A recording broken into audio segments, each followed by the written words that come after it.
Hello, and welcome to Ending Physician Overwhelm. I'm your host, Dr. Megan Mello.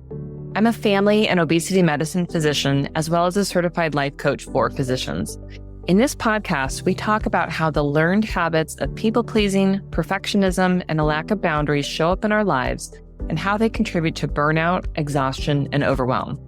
The healthcare system is broken, my friends, but let's not wait for it to be fixed in order to feel better.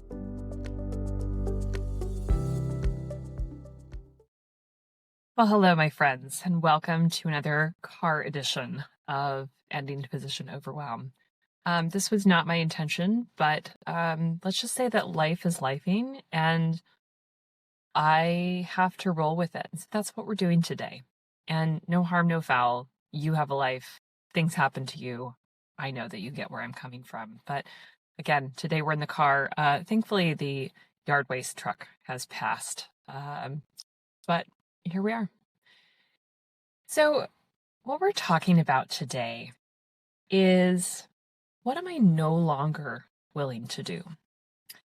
This came up out of a conversation I had with a recent coaching client. We are looking at how do we reconfigure her work schedule because she's looking to cut down FTE, but we don't simply want to cut down FTE, right? We don't simply want to work less. We really want to think about, what is it that I want?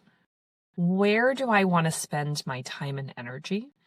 What am I able to do? What am I going to do when I gain back time? And we want to be really intentional about it because unfortunately, what happens so often is, we might finally get permission. So ridiculous that we have to ask permission for this, but we might finally be able to cut our FTE. And what so often happens is that we are not thoughtful about the way that we use that time. We might not be thoughtful about where that time goes. And we need to do that because it's not simply that we want to work less for the sake of working less. It's that we are looking to have more of something else in our lives. That might be more time for ourselves, more time to focus on our health, right? To actually be doing the exercise that we know is such a good idea. That might be more time with your family or friends or a partner or your aging parents, right? There are things in our lives that we actually want more of. It's very easy for us to focus on, what do I want less of, right? I want less long days that, ultimately last 10 to 12 hours where I'm just charting and then I go home and I quickly shove some food in my mouth, right? And see my family. And then I finish charting and I'm up until midnight, right? We want less of that clearly, but we have to be thoughtful about what is it that I actually want more of and help to create that for ourselves. So we were talking about this, my client and I, and, she was saying, well, I want to work less. There's piles of laundry in my house and, I want to spend time with my daughter and it's important to me to be able to do this. And, I had to stop her and say, okay, now we aren't trying to cut our physician FTE in order to do more laundry. So I want to be very clear about that. I hear, right, that there is distress, that there are piles of laundry everywhere, but let's be clear. I don't think any of us have the intention of cutting our FTE in order to be able to do more laundry. Okay, so that is an important point. But wherever you are in your place of work and of home and of life, there are things that you have been willing to do in the past that you may have to say, I'm no longer willing to do that. Now, again, as we were going through what this client's schedule, would look like, the question is, what is it that we want? What do you want? If you got to pick, what do you want? And one of the things that was on her schedule is an evening hours clinic.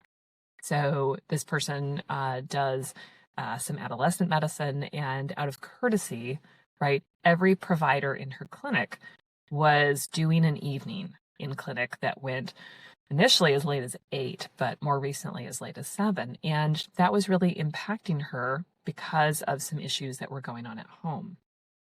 Now, when she first started doing that schedule, when she had first started in this clinic, her life was different. And so often this happens to us where we've been asked to do something as part of our initial sign-on contract, or maybe it got something added, and maybe initially it was fine. It was fine. There was nothing wrong there. But eventually it became something that was no longer okay in some way. It was impacting us in a way that it hadn't before, or we found ourselves feeling really frustrated and resentful because even though maybe it was presented to us one way, the reality was that it was something else.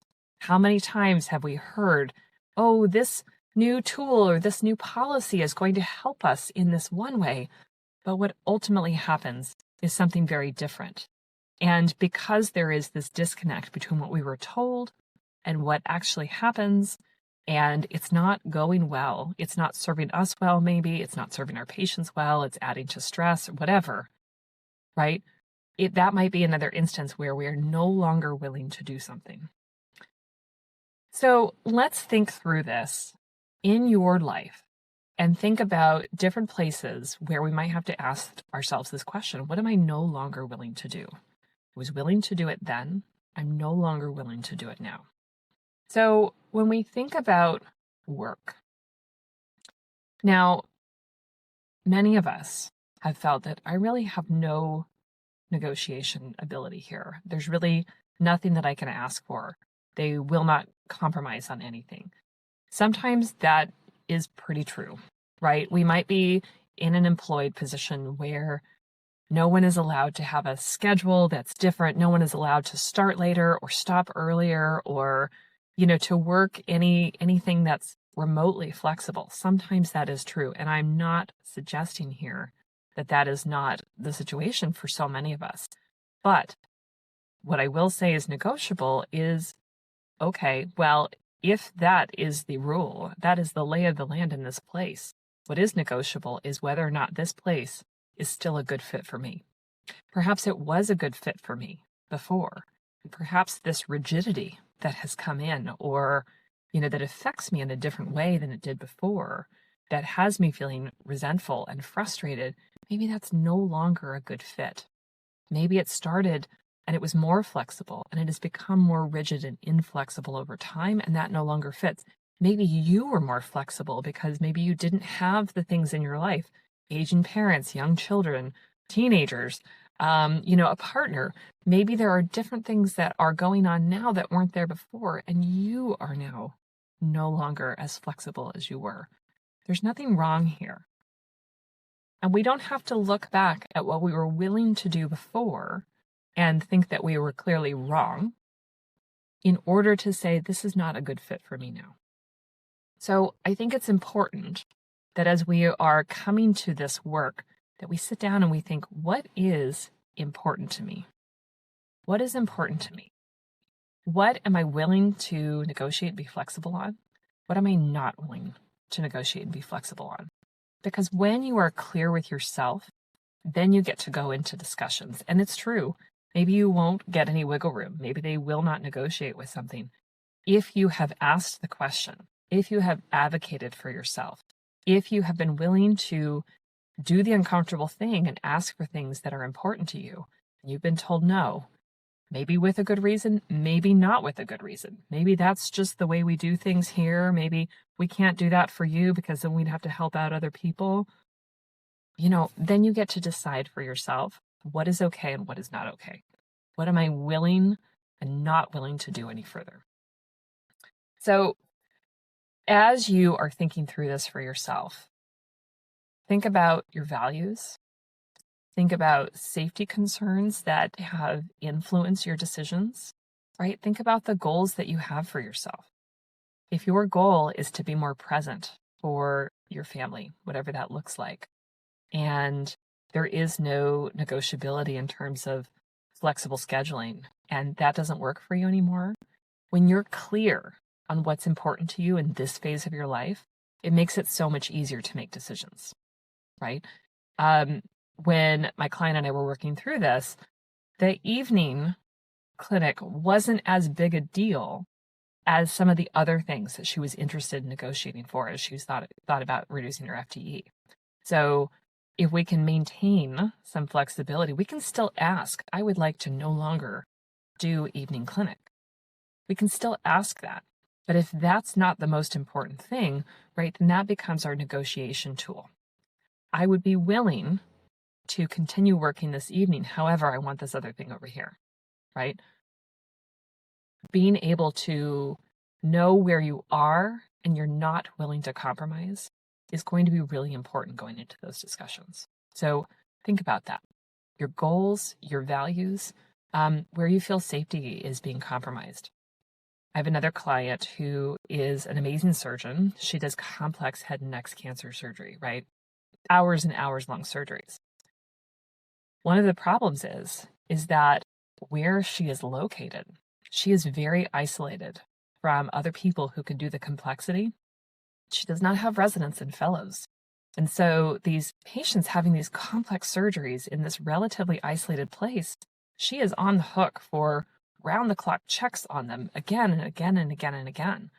She is not incapable of doing surgery and doing surgery well, but what is not sustainable is being constantly on the hook for round-the-clock checks on these patients again and again and again and again, right? So it becomes this, what am I no longer willing to do? I'm no longer willing to do Q4-hour checks on patients multiple times a month for days at a time when I'm the only person here doing that, right? It isn't a problem of skill or ability. It's a problem of I'm no longer willing to be the only one on the hook who is able to come in and monitor my patients appropriately and do these complex surgeries, which means that this area will not have access to the complex surgery because it is unsustainable for that one individual to do that for a wider range of patients, right? We have to be able to see if we want to have a life, right? If we want to be able to, just to live, we may need to make those hard choices. We have to be clear on our values, safety concerns, what is important to us. Let's move on now to thinking about home, right? Where does this come up at home? Now, there have been things that you have been doing that are not helping your quality of life, and maybe they're necessary, right? We would all argue, I think, that laundry does need to get done.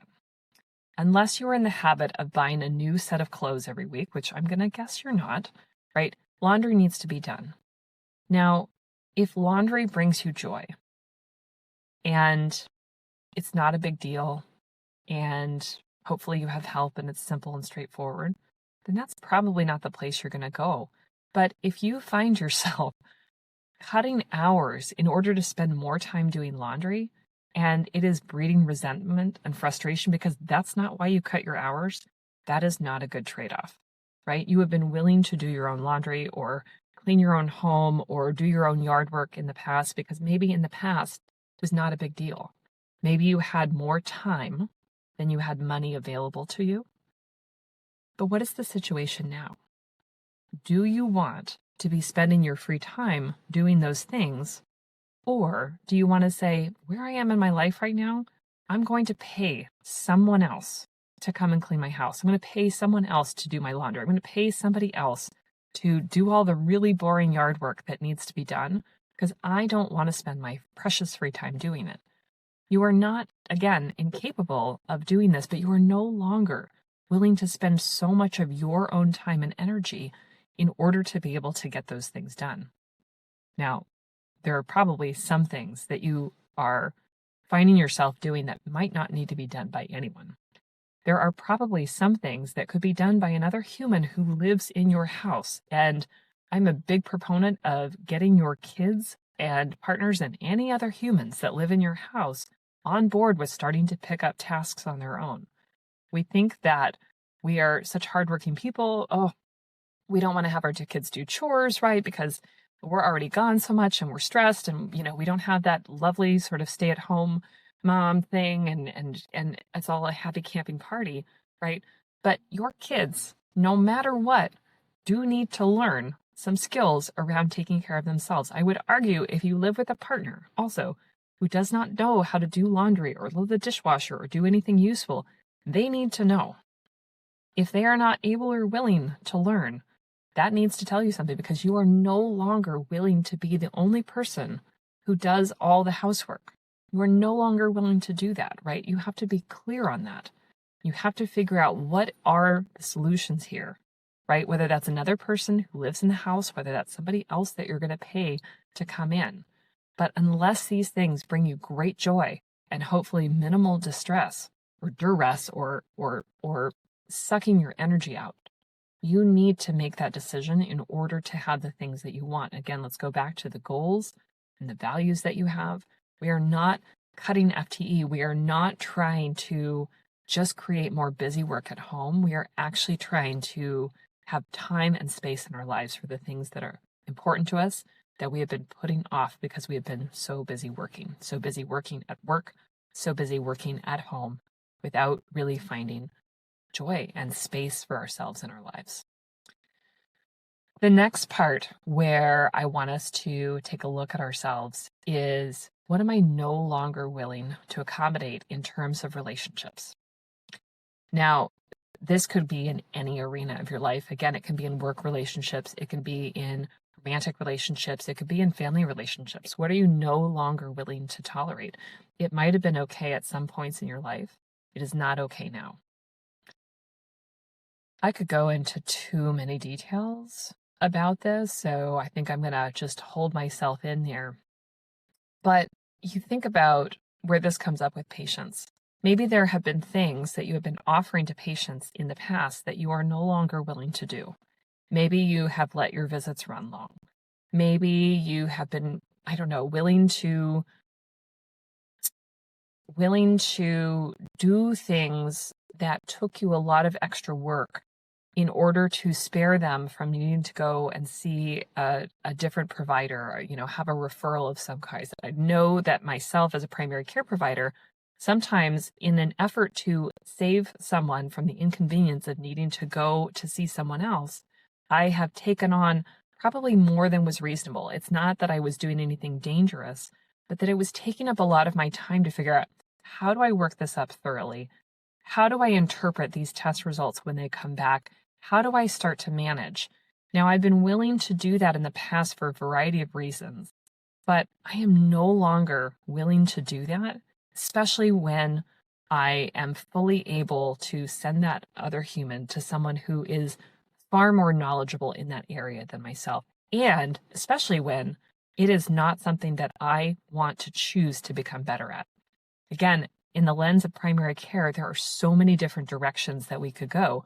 I myself am becoming more differentiated in, taking care of patients with obesity and metabolic disease, taking care of patients with menopause concerns.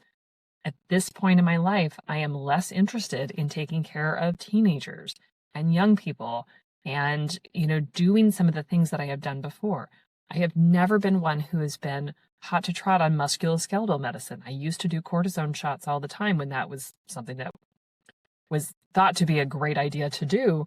Am I still capable of doing cortisone shots? Yeah. But when patients ask, can I get a cortisone shot? Not from me, you can't. Now, that might not be a great example, because I know the evidence has really not shown that that's, in part, right, because I'm not sure that it's a great thing to do, but also in part because I don't want to spend my time doing it, and I get to make that choice.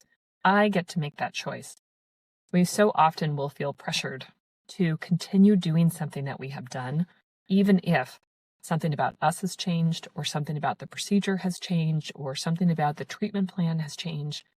And we don't make a change because we feel uncomfortable shifting from something we've been willing to do in the past that we are no longer willing to do.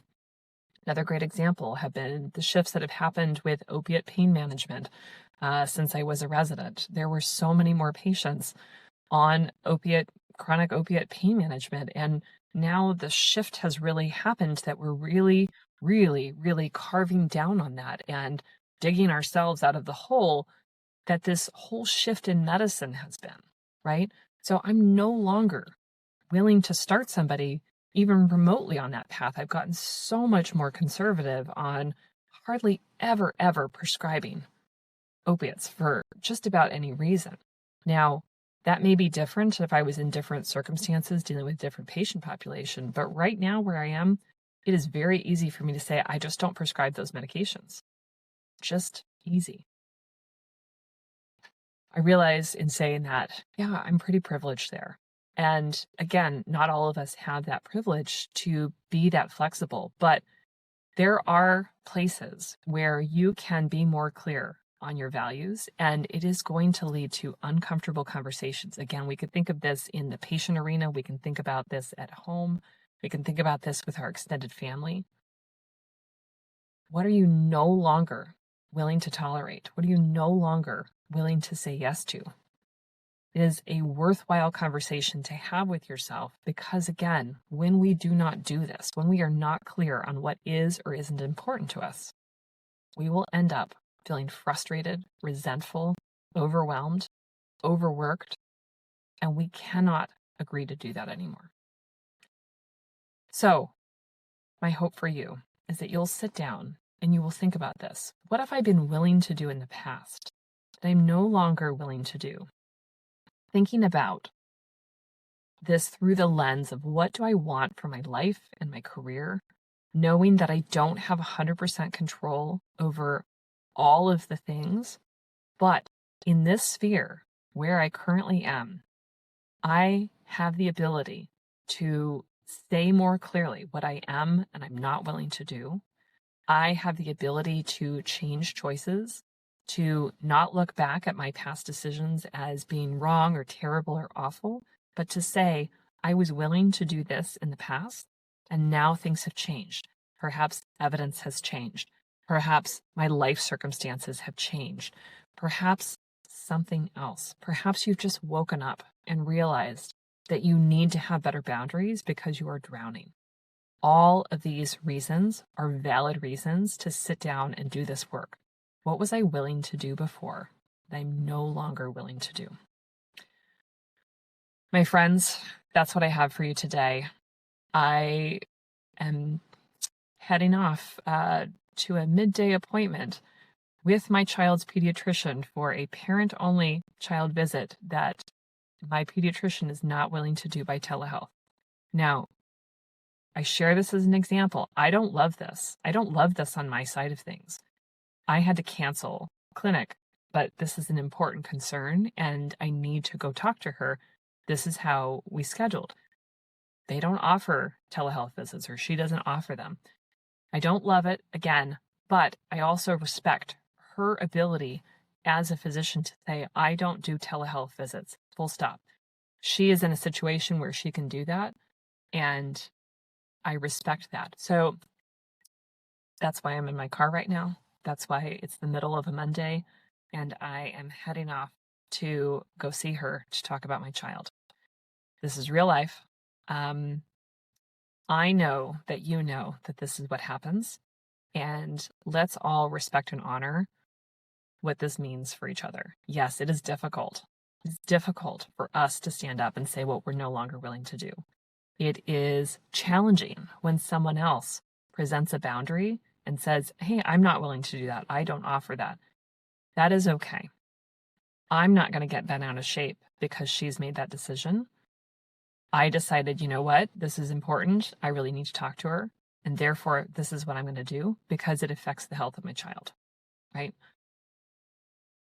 I'm going to respect that and honor that in her. And I'm going to trust that the people that I am meant to serve as a physician, who are going to come in and see me, who are going to make the choice because I'm not in an emergency setting at all, they are going to be able to be willing or not willing to come and see me within my boundaries.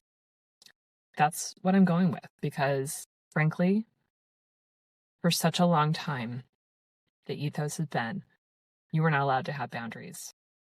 But we are allowed to have boundaries. Again, as somebody who does outpatient medicine, my boundaries are going to look different from somebody who works in the emergency room, who has very clear hours, right? Shift work, right? Which is a different kind of boundary.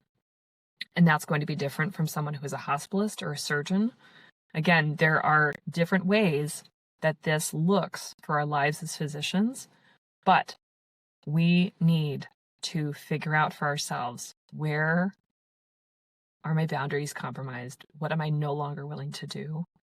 This is the right work to do if we want to feel better and have the lives that we need and deserve. All right, my friends, off I go. Take care.